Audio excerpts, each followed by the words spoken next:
آج شام گڈی کے رشتے کے سلسلے میں کسی خاص مہمان کی آمد تھی، اس لیے دن چڑھے ہی اماں نے گڈی کو کام پہ لگا دیا۔ او ہو اماں، یہ صبح صبح کیا مصیبت ڈال دی ہے آپ نے۔ پنکھوں اور دیواروں سے جالے اتارتے اتارتے جب گڈی کی کمر اکڑ گئی اور چھینک پہ چھینک آنا شروع ہو گئی تو اس نے دہائی دینے والے انداز میں اماں کے آگے بویلا مچایا، لیکن اماں نے اس کی پکار پر ذرا کان نہ دھرا۔ کام کرنا پڑ جائے تو ایسے ہی ہائے ہائے نکلتی ہے تیری، اور وہ جو 6 گھنٹے رسالے لے کے بیٹھی رہتی ہے تب مجال ہے جو منہ سے ذرا سی اوئی بھی نکلتی ہو۔ چل جلدی سے صفائی کا کام ختم کر کے باورچی خانہ سنبھال، چادریں اور کھیس نکالنے لگی ہوں، ان کو بھی اچھی طرح استری کر کے بچھانا۔ اماں نے نیا حکم جاری کیا، کھانا پکاؤں یا کپڑے استری کروں، اور ابھی تو صفائی بھی پوری نہیں ہوئی۔ اس نے تنگ آ کر پیر پٹکتے ہوئے کہا، تو کیا کروں؟ اگر تو روز کے روز صفائی دل لگا کے کر لیا کرے تو ایسے وقت میں افراتفری پیدا نہ ہو، مگر نہ جی، رسالوں اور ٹی وی سے فرصت ملے تو گھر کے کام کاج کیے جائیں۔ کسی دن تیرے رسالے اٹھا کے چولہے میں جھونک دوں گے۔ اماں نے دھمکی دی تو وہ ڈر کے مارے تیزی سے پھلاوا سمیٹنے لگی۔ خود اماں گڈی کے جہیز والا بڑا سا صندوق کھول کر بیٹھ گئی۔ وہ پچھلے 7-8 سالوں سے اس میں کچھ نہ کچھ ٹھونستی رہا کرتی تھی۔ آج اماں نے دل بڑا کر کے سفید سوتی بستر کی چادر اور 4 خانے والا کھیس بھی نکالا، اور ڈنر سیٹ پورا نکالنے کی بجائے 2 پلیٹیں، 1 ڈش اور ایک چھوٹا ڈونگا نکال لیا۔ گڈی کام ختم کر کے جیسے ہی باورچی خانے میں گئی، ایک ہلکی سی چیخ کے ساتھ باہر آئی، یہ کیا اماں؟ مرغی، قیمہ، انڈے، ڈبہ روٹی، دودھ، یہ سب کچھ ایک ساتھ، اور وہ بھی اس باورچی خانے میں، ہمارے گھر کے باورچی خانے میں۔ دیدہ پھٹی نظر نہ لگا دینا، اماں نے اسے جھڑکا۔ شنو کی شادی پر پہننے کے لیے ایک سوٹ ہی تو بنوانے کا کہا تھا۔ فٹ انکار کر دیا کہ دیلا پاس نہیں۔ میں نے یہاں تک منت کی کہ ایک سادہ سوٹ پڑا ہے، اس پہ ہی گوٹا لگا لیتی ہوں۔ چند تولہ گوٹے کے لیے پیسے نہ نکلے، اور اب اپنے اس سگے کے لیے کہاں سے کرارے نوٹ نکال لیے۔ وہ ضبط نہ کر سکی، اس لیے ہوا میں بلند چپل کو ہاتھ میں نہ لاتے ہوئے پھٹ پڑی، ارے کہاں کے کرارے نوٹ؟ اپنی ناک کی لونگ بیچ کر لائی ہوں 300 روپے میں، پھر کہیں جا کر یہ ذرا سا سامان خریدا ہے، ورنہ تیرے ابا کے پلے بننے کے بعد حرام ہے جو اس گھر میں 2 کے بعد کبھی تیسرا نوٹ گنتی میں آیا ہو۔ یہ تو میری سمجھداری ہے جو آنا آنا کر کے 4 پیسے جوڑ لیتی ہوں، خاندان برادری میں عزت رہ جاتی ہے۔ اماں کا تفصیلی بیان سن کر گڈی چٹ گئی۔ اچھا اماں، اب بس بھی کریں، یہ بتائیں کہ پکانا کیا ہے؟ مرغی آدھی آدھی کر لو، قیمے کے بھی 2 حصے کر لو، پتہ نہیں سے کتنے دن رہنا ہو، روز روز تو میں زیور بیچنے سے رہی۔ چلو 2 دن تو اچھا کھانا کھلاؤں، آدھے چاولوں میں مٹن ڈال کر پکا لو، مرغی کا مزیدار سا شوربہ بنا لینا، اور سوجی میں خود بنا لوں گی، باقی کی مرغی اور قیمہ برابر والوں کی فریج میں رکھوا دو۔ اتنے میں ابا بھی گھر آ گئے۔ انہیں بھی اماں نے اپنی خالہ زاد بہن کے اکلوتے سپوت کی آمد کے بارے میں اطلاع دی۔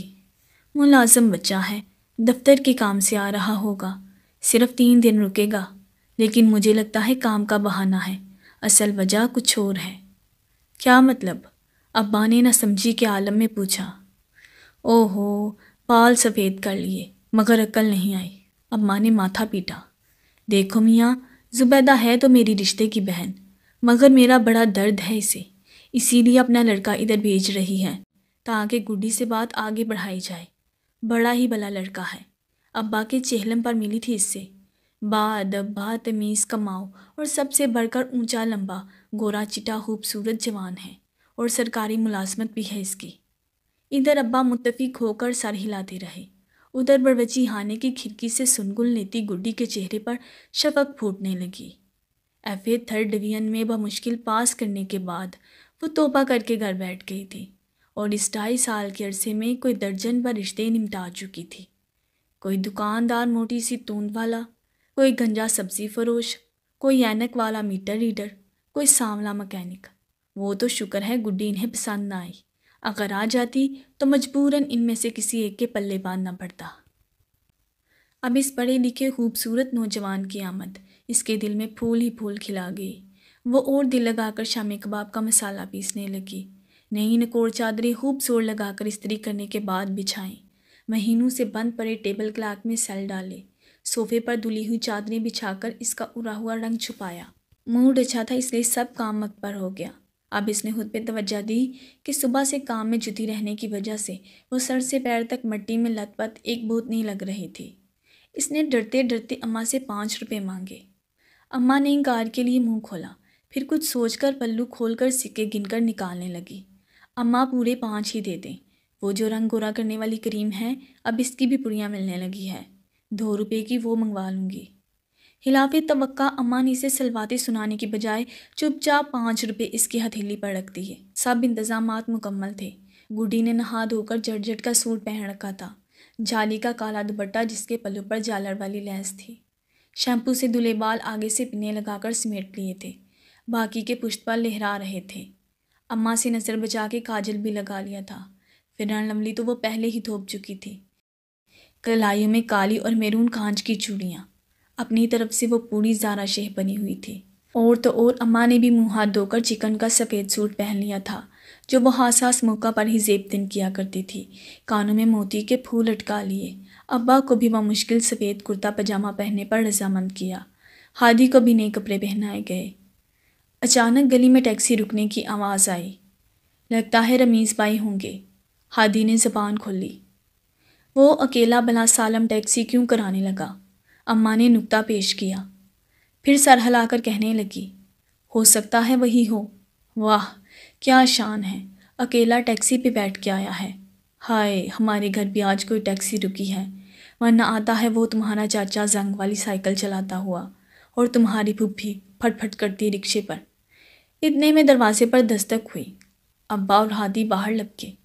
گڈی شرم کے مارے بروچی خانے میں گھس گئی۔ اماں نے دوپٹہ پھیلا کر خود کو اور بھی معتبر اور باروب ظاہر کرنے کی کوشش کی۔ اچانک ڈیوڈی سے کتار بنا کے ابا، ہادی اور رمیز اندر آئے۔ گڈی بھی کھڑکی سے نظارہ کر رہی تھی۔ رمیز واقعی کسی شہزادے سے کم نہ تھا، 6 فٹ کے قریب قد، گورا رنگ، ماڈرن ڈریس، چہرے پر مسکراہٹ، اور اس کے پیچھے چلتی وہ حسینہ گوری رنگت اور گلابی لبوں والی جس نے کسی عمدہ بوتیک کا سوٹ پہن رکھا تھا۔ گڈی کے ساتھ ساتھ اماں بھی ہکا بکا رہ گئیں۔ ابا اور ہادی کے ہر چہرے پہلے سے ہی اترے ہوئے تھے۔ یہ کون ہے؟ اماں نے اٹکتے ہوئے سوال کیا۔ ندا آ گیا ہو، خالہ جان سے پیار لو، یہ میری بڑی عزیز خالہ ہیں، اسی لیے مما نے ہوٹل کی بجائے ان کی طرف ٹھہرنے کا کہا، اور خالہ یہ آپ کی بہو ہے۔ مما بہت شرمندہ تھی کہ جلدی میں اور سادگی سے شادی کرنے کی وجہ سے آپ کو بلوا نہ سکی۔ ہم لوگ مری ہنی مون کے لیے جا رہے تھے، سوچا 2-3 روز یہاں رک جائیں، اسلام آباد بھی گھوم لیں گے۔ وہ بولتا رہا، اماں منہ کھولے سنتی رہی، پھر ایک دم بروچی خانے کی طرف لپکی۔ آئے ہائے میرا حلوہ جل گیا۔ انہوں نے دیچکی کے نیچے چولہا بند کرتے ہوئے دہائی دی۔ آنسو پھسل کے ان کے جڑیوں زدہ چہرے پر آن گرے۔ قریب کھڑی گڈی کو انہوں نے دونوں ہاتھوں سے پیٹ ڈالا۔ کم بخت، نامراد، منحوس، ذرا سا کام نہیں ہوتا تجھ سے، ہر کام بگاڑ دیتی ہے، سارا حلوہ جلا دیا۔ اتنے شوق سے وہ سسکنے لگیں۔ گڈی کے بھی آنسو بہہ رہے تھے۔ ہائے میرا حلوہ، ہائے میری ناک کی لونگ، ہائے وہ 300، وہ بیٹی سے لپٹ کر رو دی۔